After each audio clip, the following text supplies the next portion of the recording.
The Ease of Control, Part 4. Welcome.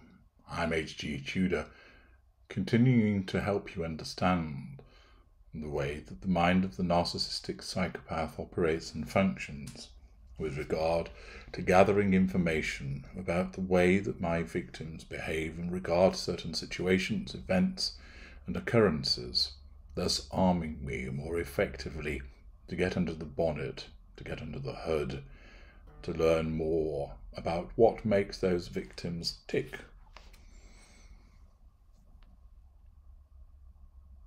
Description of death and dying now embraces something known as terror management theory, TMT.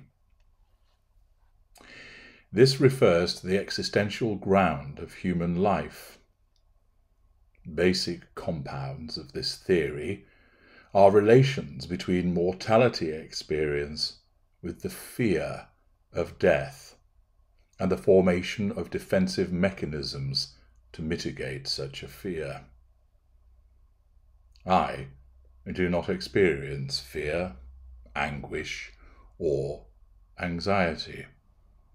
I recognize dangers that are apparent, dangers to me, for instance, somebody pointing a loaded weapon at me, somebody coming at me with a knife. But I don't fear those situations, nor do I experience fear when I have found myself in such situations. Fear doesn't function for me, but for many people it does, albeit at a heightened level. You see, fear evolved for you, but not for me, as part of keeping you alive, because tens of thousands of years ago, when you were running around, or rather your ancestors were running around on the grasslands, Homo sapiens was the middle of the food chain. Things would eat our forebears. There was no reliable food supply or water supply. There was exposure to the elements, to excessive heat, excessive cold, which meant that Homo sapiens was at risk. Accordingly, fear evolved as a means of ensuring that Homo sapiens survived, so that those ancestors didn't approach that saber-toothed tiger going, "Here, nice kitty kitty," before getting their arm torn off. That they recognized the change in the weather would be problematic for them, so that they would build and seek shelter. That they would seek out certain foodstuffs which wouldn't cause a problem for them, shun others which were known to be problematic, and pass that knowledge on. Thus, fear of being poisoned, fear of starving, fear of dehydration, fear of saber-toothed tigers, fear of exposure to the elements, fear of thunder and lightning and what it could cause, fear of earthquakes, and so on and so forth, all developed as a means for keeping Homo sapiens alive. Fear serves a purpose. However, your level of fear remains that of your ancestors, far too high for the circumstances, and that is why you invariably find yourself misled by that fear and anxiety.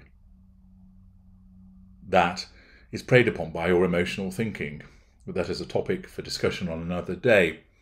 But the fact is, fear exists at a level that is higher than it ought to for you, and therefore I became interested in understanding what defense mechanisms exist for you to deal with that fear. This links back to the terror management theory, and it's important to understand some of the concepts that are used in this research field. Firstly, mortality salience, that is, situations in which a person experiences thoughts of death, dying, and fragility of life. Number 2, worldview, that is a set of beliefs, statements, values, and norms which one identifies, and the views, beliefs, cultural frameworks, collective system of meanings, accepted standards, value systems, and religious systems. And 3, self-esteem as an anxiety buffer, which is a mechanism that allows one to master the fear of death and to mitigate its potential effects. Awareness of the inevitability of death influences everybody with a permanent concern, anguish, or the terror of death, save for me and those similar to me. It is so intense that it affects the psychological processes, and I've witnessed the way that impacts upon the social behaviour of the individual. Fascinatingly, it's a state of paralysis, which can reduce the adaptation possibilities. A terror management theory involves the relationship between animal survival instincts, coupled with a unique, only human attribute of mind capable of realizing the end of life. I've witnessed that uncontrollable fear can lead to negative consequences of reflection on mortality for the individual and community. Therefore, I've seen that those become equipped with protective mechanisms aimed at mastering the destructive fear, albeit there are those that give in to it all too readily. For example, the ability to absorb the thoughts of death. For some people, I have witnessed, to forget the fragility of life can become a stimulant that in a crisis offers a particular kind of distortion of reality, so that at the expense of health, one survives the suffering associated with awareness of one's mortality. According to terror management theory, people can also deny their fragility by taking care of their health and fitness using appropriate diets and self-caring behaviour that may guarantee a long and healthy life. A simple way may also be to avoid situations that make one reflect on mortality. But it is impossible for people to get rid of everyday existential stimulants, especially during late adulthood. According to terror management theory, stimulating of psychological substitutes such as fear and mental disorders is an effect of a weak coping with thoughts about death. Many people I have witnessed struggle with these thoughts about death, particularly in advanced years. The goal of substitutes is to remove thoughts about one's death from the spotlight and to replace them with another. These mechanisms redirect the fear of death before the occurrence of this unknown, tragic, unique, unexplored and mysterious event. Thus, there is the capacity for fear to become something that may be controlled in some way. For example, fear of mice is not as dramatic and significant as the fear of death, and the object of fear becomes clearly defined.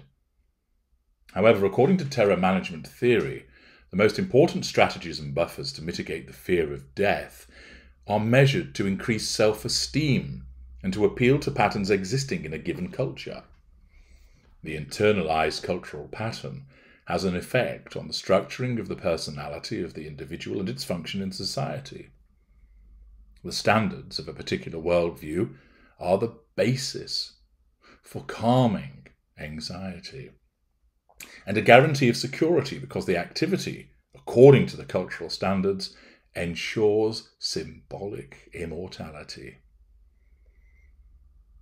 I, of course, have sought immortality through the legacy of my work, and therefore looking at this issue of symbolic immortality became of importance to me. The most obvious one, of course, is religion, which provides the promise of immortality, for example, through eternal life in another world without death. However, that is not an option for me, since I will be religious should the need arise as part of being a chameleon, but at its essence it does not satisfy me in the way that knowing that something of me would live on in this world as opposed to conjuring up an alternative. There becomes a need for a convergence of the existence of particular moral systems, symbolic constructions, and cultural standards of the self that present the person as valuable by conformity with a world view. And thus this segued into the notion of control once again, that by preserving oneself through conformity with a worldview provided the opportunity to recognize that by harnessing that worldview, by emulating that worldview, by mimicking that worldview, one could create a kinship with those individuals to cause them to believe that death is not the end for them. By mirroring their beliefs and utilization of that conformity, that provides an opportunity, by tapping into their fear, but also the promise. Once again, the carrot and the stick, and thus enabling one to control those individuals. It was evident to me that this symbolic immortality gives the consciousness of leaving a younger generation valuables, intellectual heritage, cultural heritage, art, and all these elements of culture that allow one to survive and develop. Thus, an immortal particle of oneself will remain in later generations, and this in part was the inspiration behind the creation of my legacy, that I would in effect be leaving an immortal particle of myself that would be accessed by later generations in what I have written, in what I have said, in the videos that I have created. And in so doing, by understanding that people fear no longer existing, that people fear death, that they would be able to access information created by me, which would not only serve to extend my legacy, but would also equip them with the tools to make sense of the threats to control that they would experience through their own fear. And thus, by furnishing them with that information, it enables me to assert my control further. Indeed, it furnishes me with the knowledge that knowing that I will live on beyond my physical death, but also that my reach over people will continue, that in effect, I will, through people's fear of the unknown and fear of death and fear of not knowing, be able to control them from beyond the grave. Terror management theory suggests that individuals in situations of displaying their mortality show a greater endorsement and a stronger relationship with their worldview and those who share it, as well as an intensified reluctance to other competing ways of seeing the world. This behaviour occurs because representatives of competing worldviews are perceived as a threat to one's worldview, which is at the same time a buffer to protect one against the threat of death. A strong feeling of mortality, I noted, activates a mechanism for reducing the fear of death. These mechanisms mobilize the system of representing moral or religious beliefs and creates a buffer, calming any fear of death by ensuring that one will meet the prime need, which is a sense of self-worth in the standards of a particular culture. Of course, an alternative prime need to that of my kind. It should be noted that when there is a high opinion of oneself at the moment of clarity before death, there is no need to identify with the environment. And that knowledge plays perfectly into the way that I see the world. I have an excellent conceit of myself, and by knowing that at the point that I come to shuffle off this mortal coil, that I have achieved everything that needed to be done, that I have extended my reach to millions of people, and that will continue thereafter, the environment that I find myself in, i.e. death, will have no applicability to me whatsoever. Join me as I expand upon these various aspects of the ease of control in part 5.